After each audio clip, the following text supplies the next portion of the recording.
Hello, everyone. Welcome to the latest episode of Two Wizards and a Mic, where a couple of old dudes who have been playing D&D for a long time decided to talk about it and share that knowledge with you, because we're the smartest D&D people ever on this planet. Hi, Andrew. Hi, Shane. Yeah, I didn't know No that. pressure. I didn't know that. So my important update is that the AC unit made it upstairs. Whoa. Yes. So once, I'm assuming you've turned it on. You've actually No, no, that's the next the step. next step. Because you have to figure out a way to attach it properly to the window, right? You know, I actually have a secret to that. I took a large sheet, a dark sheet, and I Yeah. just clipped it to the edges of the window and hung the hose out the window. Oh, nice. Well, the extension actually doesn't reach the window, so we have to do something with that. But yeah, Right. first stage, get it up there, and then we'll see. Yeah, because they are not light devices. They are actually No. sizable and kind of awkward. Even though they look very compact, they're kind of awkward to move because they're so bottom heavy. Mhm. Well, now that you know how to do installation of air conditioning, any Kickstarter updates? Anything you'd like to share? Yeah, so we have the two Kickstarters. The World of Mir update is that the first printed version of the book is being printed, and hopefully that'll be here in 2 or 3 weeks. And then we just check it over to make sure everything looks good. We haven't actually seen any printed version yet, so that's important before we print the backer copies. And then the new Kickstarter for the adventure book, Rise of the Mushroom King. I've just finished editing the manuscript today. Excellent. The final 4 maps are with the map guy for him to do his thing, and for with Vouter, also a Canadian company, so it's really great to work with them. Nice. And then there is some art to do and a little bit of layout. Quite a bit of the layout is already done. And yeah, I'm hoping that that PDF will be ready ahead of time, maybe by the end of August, early September. That one's probably going to be ahead of schedule, knock on Very wood. cool. Excellent. Luckily, there's a lot of wood in this room for me to knock on. And yeah, so they're going along well, even to the point where I've started writing the next adventure book that we're going to kickstart in October. Excellent. And that's the sequel to the Mushroom King adventure. Very cool. Yeah. And you are no drops, no names, no like nothing yet. Well, the one thing I can say is that's going to be quite different than what we've done before, because the landscape is almost going to be like a post-apocalyptic sort of um, vibe and Okay. landscape. It's going to be quite different. Um, so there will be, yeah, most of the adventure will be going through that kind of terrain. There is actually it starts out, believe it or not, on the water, which is going to be really fun. Oh, And that's different.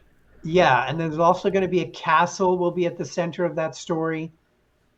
And yeah, I'm trying to figure out, because what I figured out with the Mushroom King is that if you have the base adventure as a low level adventure, then it's easy to add mid and high level options in the story, so that you can have 3 different tiers of options for the DM and the players.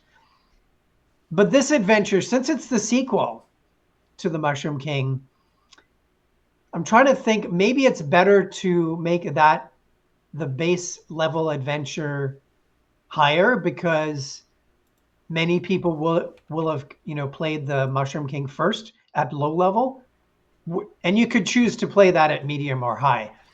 Anyway, I'm looking at that option.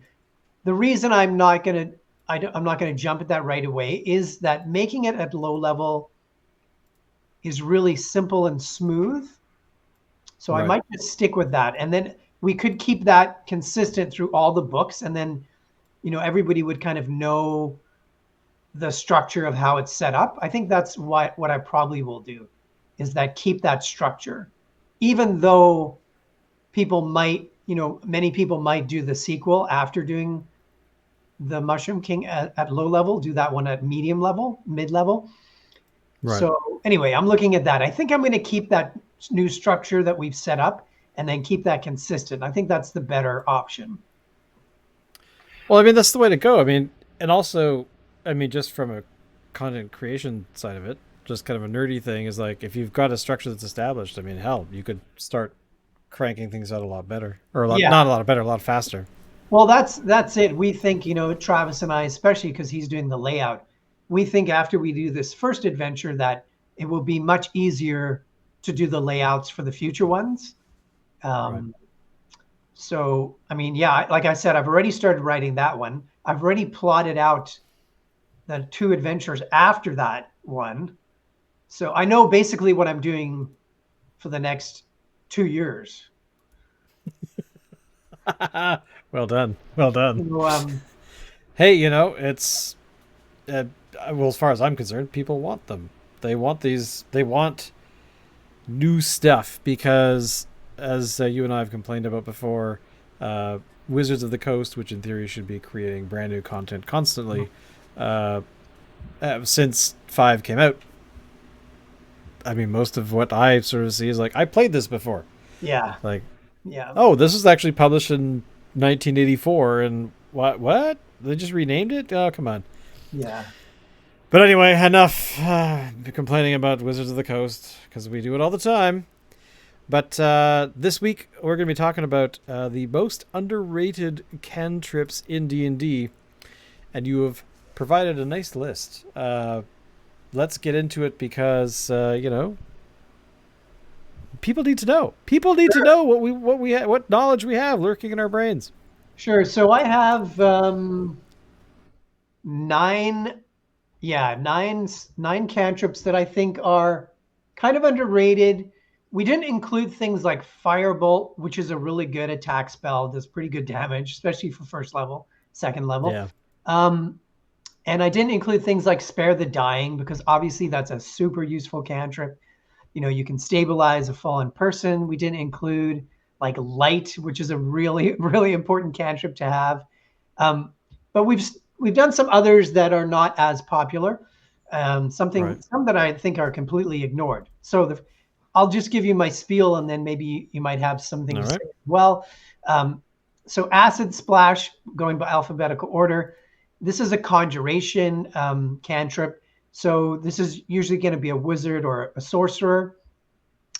And what you do is you hurl a bubble of acid, and you can set it 60 feet. That's a pretty good right there. That's a pretty good range to attack. The Yeah. target has to make a dex saving throw. So the down part about it is that it's one of these spells where if they make the save, there's no damage and nothing happens, which is lame. But that's also part of the game and the odds. And part of the game is a random nature, which is fun. The cool parts are that, like I said, the range is pretty decent for 60 feet. You do 1d6 acid, which goes up to 2d6 at 5th level. And all these cantrips and spells, basically all of them, increase in damage as you go up levels to the different tiers, especially 5th level and then I think 10th level. But Right. the really cool thing about Acid Splash is you can choose two creatures that are within 5 feet of each other. So not only can you do 1d6, which is not like it's not stunning damage, it's okay, but you can do that to one target. But if you're successful and there's another target within 5 feet, you now could have done it to two, which is at low levels super. That's amazing. Yeah, I think it's underrated for that because of that feature. It's kind of like one of those spells that I think gets or those cantrips that get chosen like quite often. Like, is it to me? I think Acid Splash, like it all the time. Am I wrong? Like, Sometimes, yeah.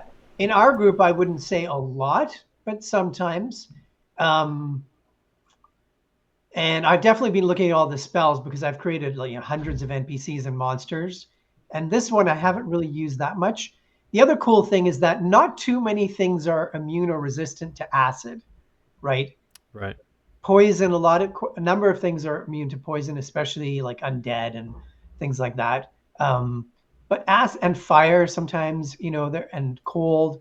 But this one, acid, there's not as many things that you know that are resistant. So I right. think it's got a couple of good qualities, and yeah, it's one that is chosen, but I think a lot of people miss. Like I don't think I've ever heard a player say I'm going to target two creatures, which you can.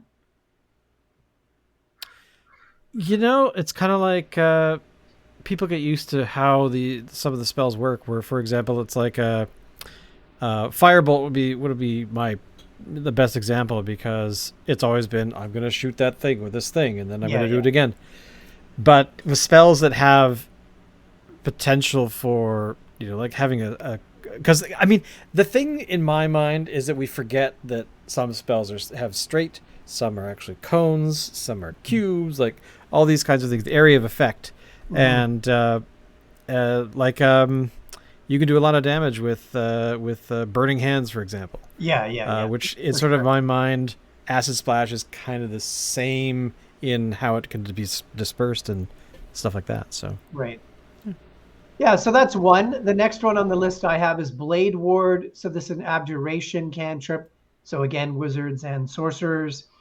So until the end of your turn, so it's not long, it's just one turn basically, or not one turn, one round basically. right. You have resistance to bludgeoning, piercing, and slashing dealt by weapon attacks. So again, at low levels, especially, this is really good. Really good. Well, yeah, because that's the stuff you're going to run into very, very quickly. Like a lot of adventures, you might get a few little minor spells here and there at like first level being thrown your way. But it's primarily, in my experience, it's going to be arrows, swords, stuff like that that's going to do the damage. But um, yeah, I am kind of surprised. I don't think I've ever used Blade Ward, ever. Yeah, well, yeah, this is why again I think there's a few on the list like that where yeah, I think very few people choose it. I've used it for a few NPCs. I think another thing to remember with it is it's really again it only accounts for weapon attacks. So melee weapon attack. I think is a claw considered a melee weapon attack? I'm not sure. Well, I mean, it's. Let me look. Well, I guess the reading is that if it's dealt by a weapon, um, then I guess But not. I'm But not totally sure. I'm just remembering now if it says, see here, dire wolf, it says right. melee weapon attack. Well, I guess by definition, a Well, no, but it claw says or by whatever. weapon attacks. It doesn't say, yeah, I think it is like you just said, I think it is strictly weapons. So because of that, this is something that would be especially useful in a city or settlement, right? Or in like if you're in a war, like with, humanoid humans or dwarves or orcs or goblins, hobgoblins who are using weapons, right? It's going to Yeah. be it's not as useful necessarily if you're fighting in the wilderness or even in a dungeon when when there's monsters that don't have Yeah. as many weapons. So I think it's more useful in that sort of environment. So in our campaigns where we visit settlements a lot and there are communities, this for our campaigns would be really useful because we don't wander into the wilderness for like months and months usually. We True. you usually come back to civilization um, fairly often. Yeah. I All agree. right. So the next one I have is Dancing Lights. This is a bit more popular. Evocation cantrip. Again, wizards and sorcerers, potentially druids. Let me just look. I think druids might have it too. And this one, is useful more for tactics. So druid, no, druids don't get it. So you create 4 torch sides lights within 120 feet, so big range. You can make them appear as torches, lanterns, or glowing orbs. You can combine them together into a larger glowing sphere, basically, or use a bonus action later on your turns to move them. So it's very useful in the darkness. Again, like I said, tactically, if you're maybe you don't want to give away your location and you want to lure something out that's going to go after you. Um, maybe you're near, like I know this was used in the darkness once when you guys were approaching a cabin. And I think actually the NPC used it. And they sent Oh, out okay. lights away from the cabin. And you thought people had just left the cabin and they were lying in wait there for you. Right. I Because have it a feeling looked I know like, what adventure that was. yeah, it looked like, I think it might have been Dragonfly. It looked like 4 people with lanterns had just left walking through the darkness, but actually it was one person waiting for you to ambush you in the hut. So it's a very, very useful spell. Yeah, I mean it's got to be one of the. I mean, I've used it quite often, but it's never been something I think I used properly because I treated it like I was casting light. Right, right.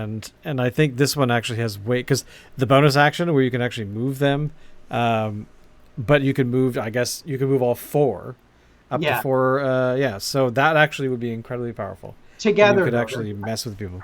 Yeah, you move them together though, not separately. I'm pretty. Yeah, Um, the other thing is, like you said, using it as a light source. I'm pretty sure I didn't write that part down. I'll just look right here. I'm pretty sure it's very limited. I think it's only 10 feet. Yeah, it's right. dim light in a 10-foot radius. So it's not really useful. You can, yeah, actually, it doesn't matter if you put them together. So yeah, it's not a super useful one in terms of finding your way in the dark. It's Yeah. very, very limited. Um, but it is cool. Like I'm rewatching my favorite TV series of all time right now, which is, of course, what do you think it could be? Oh, I don't know. Why don't you It, tell the group? it's Lost. It's Exactly. Lost. So there is a point. Spoiler alert. There's a point early on in the show where they go into the jungle in the darkness and they confront a stranger, and he says that they've surrounded them, and the heroes say, "Yeah, we just think you're making that up. We don't believe you at all."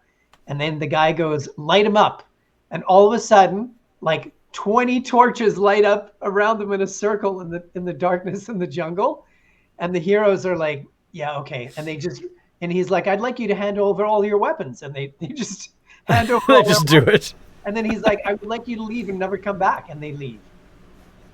So this spell would be perfect for that, right? Like you know, you could say, "Oh, we've got our 4 other friends. They're 120. They could be up to 120 feet away, and they've got their arrows trained on you, their bows trained on you, right? Right, of And you course. can Of cast the course. spell, and then the enemy are like, "Oh, okay, yeah, we're gonna back off."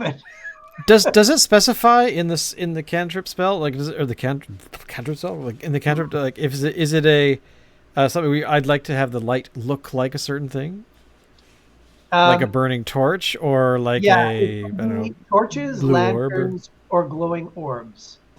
okay so Or, perfect so or, yeah all right or if you combine them, I like how they've worded this. Um, one glowing, vaguely humanoid form of medium size. interesting So okay that's another good tactic. That whoa, like who's that? What's that? Or who's that over there? You could say, "Oh, my deity." I'm gonna bring. My deities. It's gonna. I'm just calling them, and oh, they've and appeared. there they are. Yeah, yeah. This next one on the list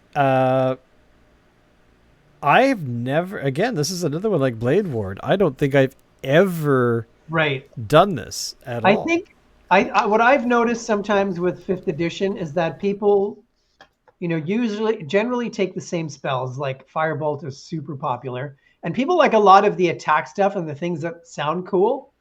That's Yeah. why Acid Splash is taken sometimes. But I've noticed with things like Blade Ward and Guidance that people are like, that looks boring. And they never read it. Well, and that's the thing, right? Because I'm like that too, where I'm creating a character and I instantly gravitate towards the attack spells, the Yeah, defense spells, that kind of stuff. But this one, I think the last character I played was a druid, I think, right, and or was it the cleric? Anyway, it doesn't matter. But essentially, I had something where I was able to provide bonuses to other players in the party, right. and that is something that I think when you're first starting out in the game, you don't think about. You don't think No, that there's something I could do to help out everybody so that we don't all die. right. It's not just going Exactly. to be me that's going to be absorbing, that arrow or Exactly. whatever. So, Yeah, but exactly. And the more guidance, I you, mean, this is actually quite powerful. yeah, the more you play the game, I think the more that becomes your attitude. You realize, we can work together and what are things that can help people. It Yeah, also, people learn that a lot in video games when you play with other players, when you're playing together. You know, so this is guidance, and it's unlike the others. This is a divination cantrip. So this is the only classes that get this when they're doing the proper rules, not whatever they're doing this year. The only classes that get it are the clerics. So that's where you probably took it, and yeah, or your druid, clerics and druids. So you touch a willing creature, and once in the next minute, the target can roll a d4 before or after and add it to one ability check. So I think this is incredibly useful. Like you think of making a perception check, a charisma check, animal handling, investigation. There's so many things that this, especially again at low, a lot of these are really, really helpful at low level because you don't have a lot of options. yeah. And, obviously you're so squishy. And so this is, Well, this I mean, is that's the thing, right? Is that there's all of those issues that people don't really consider because, as you said, squishy. And I don't think people realize that. I would say probably the most of the time that I've died, it's been like 1 to 3, maybe 4 or 5. But more often, it's like, I've got a character and, oh, I'm dead now. yeah, And, oh, I'm level 2. Oh, crap. So, yeah, yeah, squishy. yeah, yeah. I'd say, I think most DMs that I know, except for maybe one once, most of them don't kill characters. They'll do whatever they can to not kill people at first and second level because it's Yeah, actually easy to do and it's kind of boring, I think, to do that. And the person's just made their character. Of course, the dice rule. So if the dice do it, the dice do it.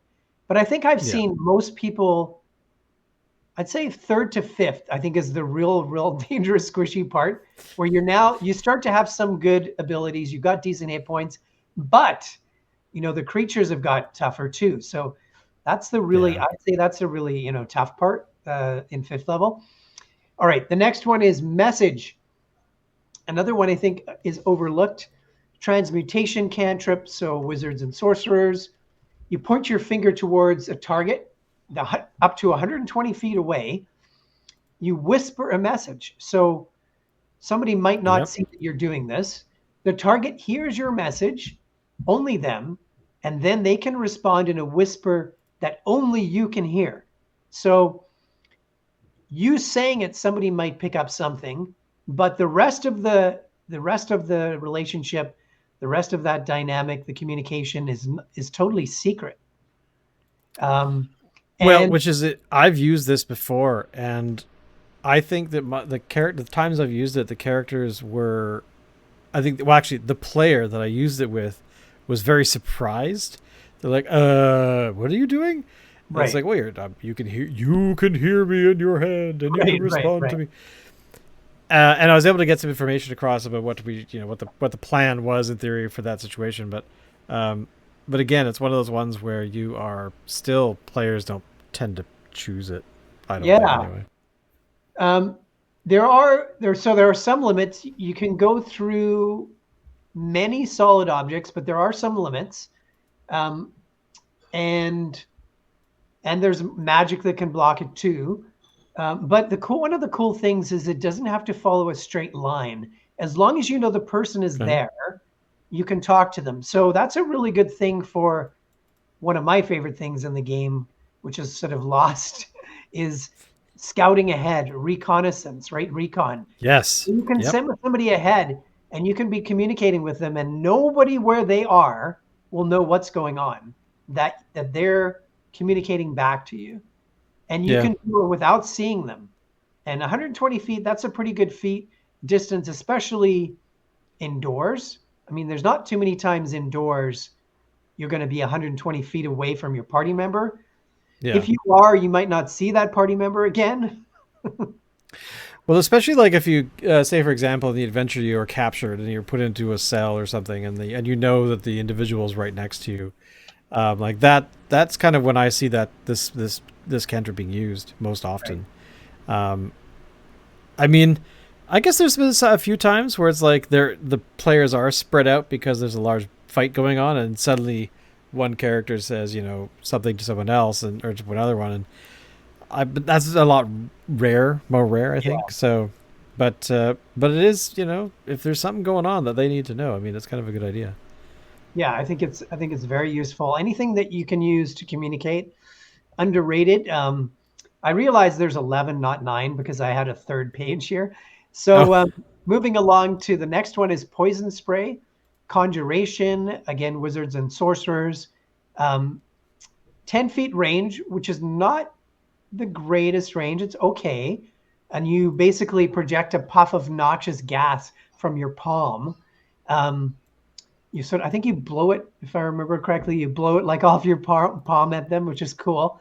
Um, and it's a con save. The thing that sucks is that if they make that save, there's no damage at all. But right. really good thing is that it's a D12 damage. You can have this at first level, and at fifth level, it's 2d12 already. So that is Which, sizable damage. well, yeah, like that at that level is like I would say unheard of, but it is possible. And this actually kind of surprises me, to be honest, for poison spray, because I have used poison spray before, Yeah. and I've never really considered it to be that powerful. But at this fifth level, actually, I mean, it's right up there with with a fighter, a warrior with a D12 great axe. Like yeah, it's really good. All right, the next one, prestidigitation. So this one, some people do use transmutation cantrip, wizards and sorcerers again. Um, and it's basically a magical trick that would be really good at low levels, really good in role playing, not necessarily in combat. It has a 10-foot radius, so it's not very far, but it can last for an hour. It's a sensory effect. You can also light or snuff out a candle, a torch, or a campfire, which would be cool. You never need to have a tinder box to light those things. You can make a color, or this is one really cool that I think people miss. You can make a color, a smell, or sorry, a color, a small mark, or a symbol appear on a surface. So this would be really good if you were worried about getting lost, especially in a yeah. dungeon or a big building you haven't been in before. Um, you can create a non-magical trinket or an image that can fit in your hand. Now that one doesn't last as long. It's just for one turn. And with this magical trick spell, you can have up to 3 of these things active at the same time. Yeah, like creating a breadcrumb trail through a dungeon that you might get lost. You're fearful that you get lost in, so you at least have some, Right, knowledge of how to get back.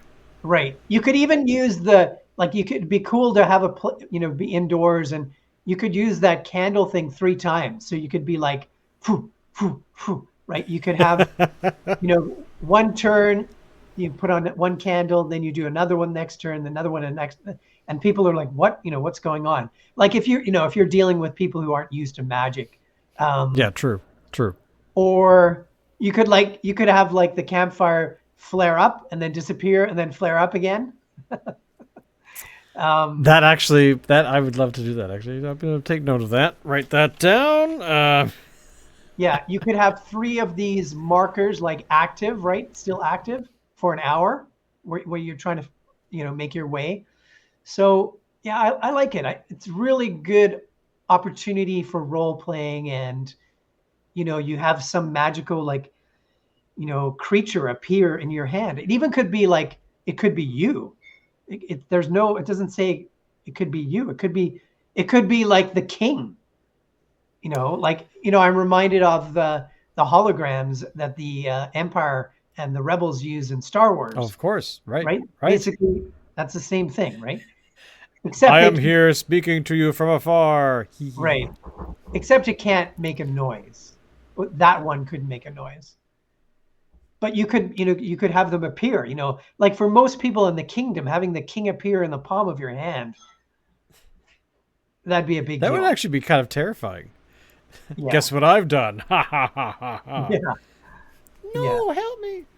Um, resistance. Resistance, yes. So an abjuration cantrip, um, wizards and sorcerers. It's a touch spell it can last 1 minute. You have to touch a willing creature. So you couldn't use it on yourself, I think, because of the way it's worded. Once before, well, could you? You're willing. Yeah, I think you could put it on yourself, right? I mean, this is similar to guidance, just slightly Yeah, different. I think so. So once before the spell ends in that minute, which is a long time in D&D, you can roll a d4 before or after a saving throw. So very useful, I think, especially at low levels. It could save your Yeah. character. Oh crap! I rolled 11. Oh wait. Oh, I passed that one. Yay! Yeah. Yeah, that is actually kind of a hidden benefit for a lot of these spells that get overlooked. Yeah, a good one for sure. The next one is Sanctuary, which sometimes people use. Um, I believe, I don't think, I'm just trying to remember if clerics, I'm pretty sure clerics don't have. No, oh, they do actually. Is it the same thing? Because maybe I made a mistake here. Hold on. Wizard cantrips. No, that's a mistake. I don't know why I put that on there. Because that's actually, maybe I used the wrong word.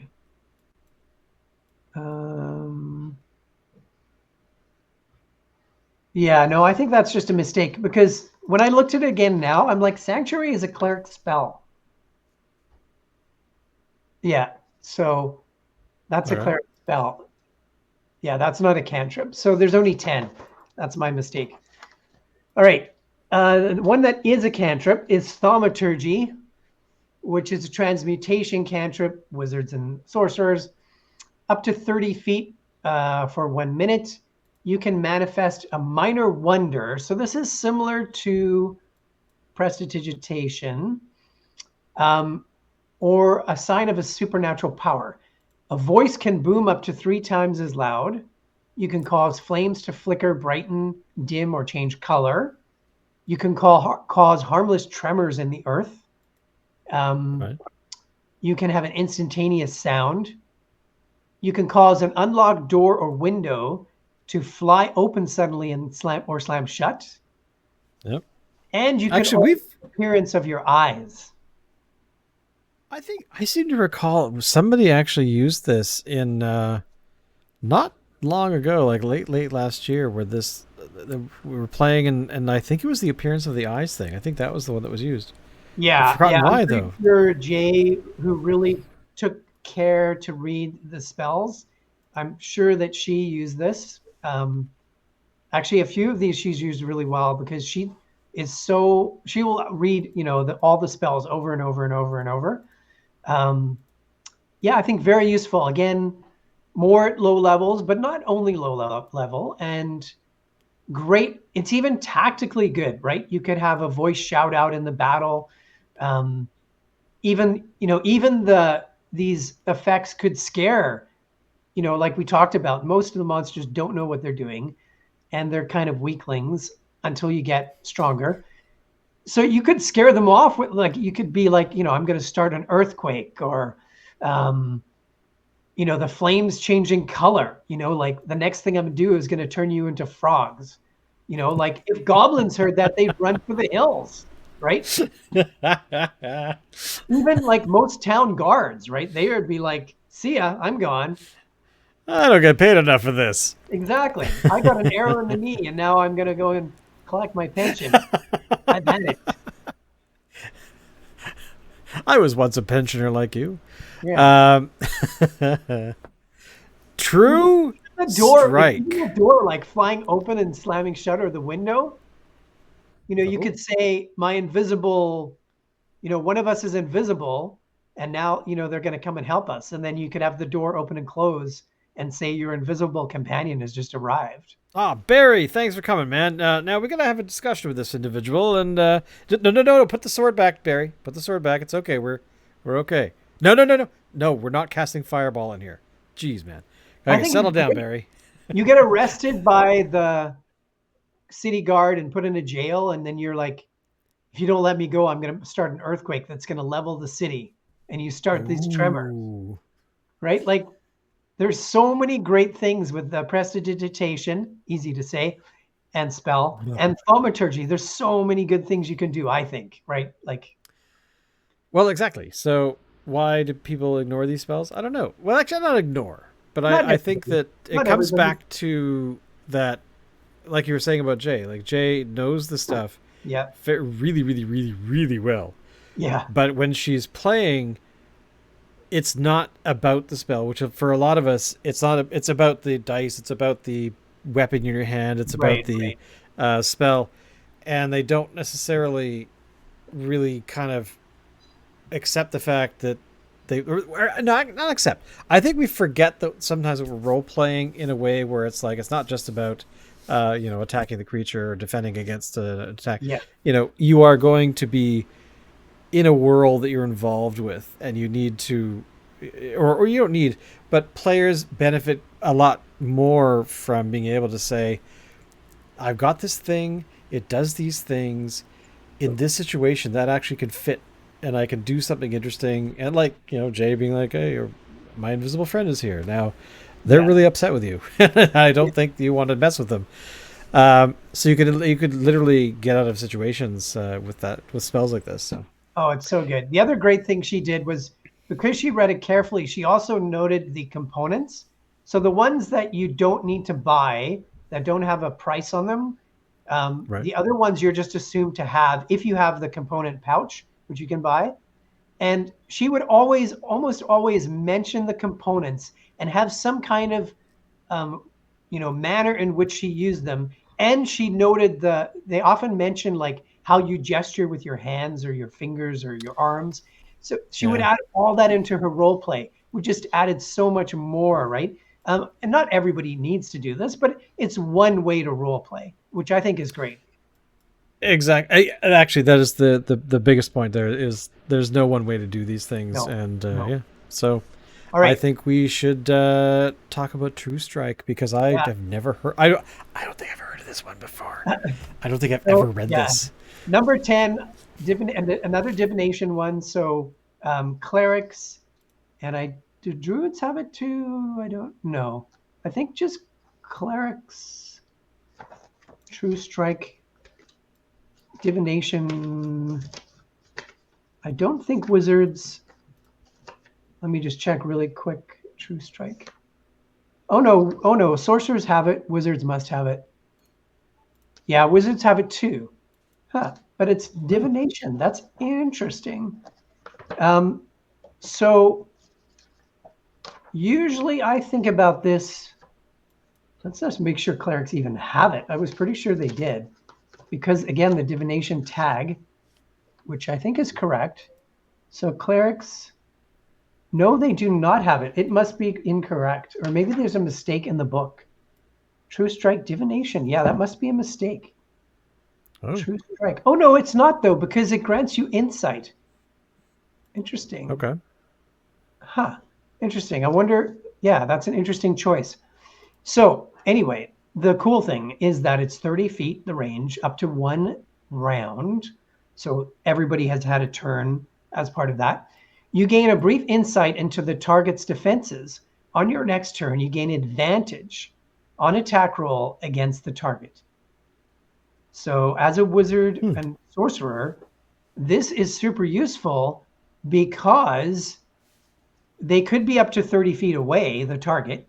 So you could use a ranged attack and you have advantage. And you're still wizards and sorcerers, not a good idea to engage in melee combat unless you're definitely not at low levels. No. not really a great idea. Although, I do have one elf character who's able to use a long sword, sort of like Gandalf. He's a wizard, but he has a sword as well.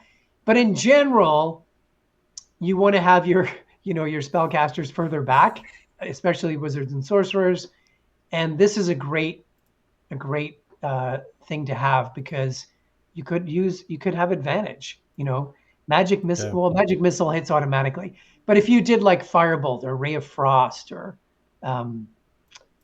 there's a lot at ray of enfeeblement. There's a lot of really good ones you could use at distance. Melf's acid arrow. This would be really useful.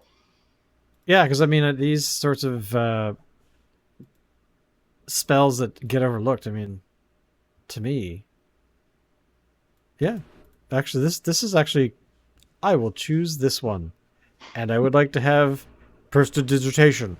I would also like to have actually guidance and blade ward are actually really kind of something that is going to could turn the tide of something. If somebody fails a thing and it's like, oh wait, no, you gave me the thing, and oh well, okay, guidance, oh I can roll that and add that to the thing or whatever it might be. And blade ward resistance is what I'm thinking of. Yeah blade ward and resistance for low level sorcerer or wizard, very, very useful, especially if you have a lot of combat like we do. Big time. All right, is that our list? You said you had more, or is that did I count? No, that's it. That's our top 10 underrated cantrips. Top 10. We will post them on the socials, and you will have to vote on them to make sure that we choose the best ones and what order they should be in, or something. I don't know. I'm making crap up as I go, but anyway, I love us talking about this kind of stuff because it's eye-opening to me because as mainly a player, I'd like to do a lot of improv. I'd like to do a lot of sort of creative stuff that's not necessarily really something most people think of, and you kind of want to make the game fun, and that's kind of the whole point. Yes. Last time I checked, this was a game. Fun. Yes. Oh wait, I think I have a thing for this. Do I? I don't remember. Here we go. It's just a game. But yeah, because I don't ever want to have gaming become a place where I suddenly have to worry about things. I'm here to have fun, and that's all I want to say.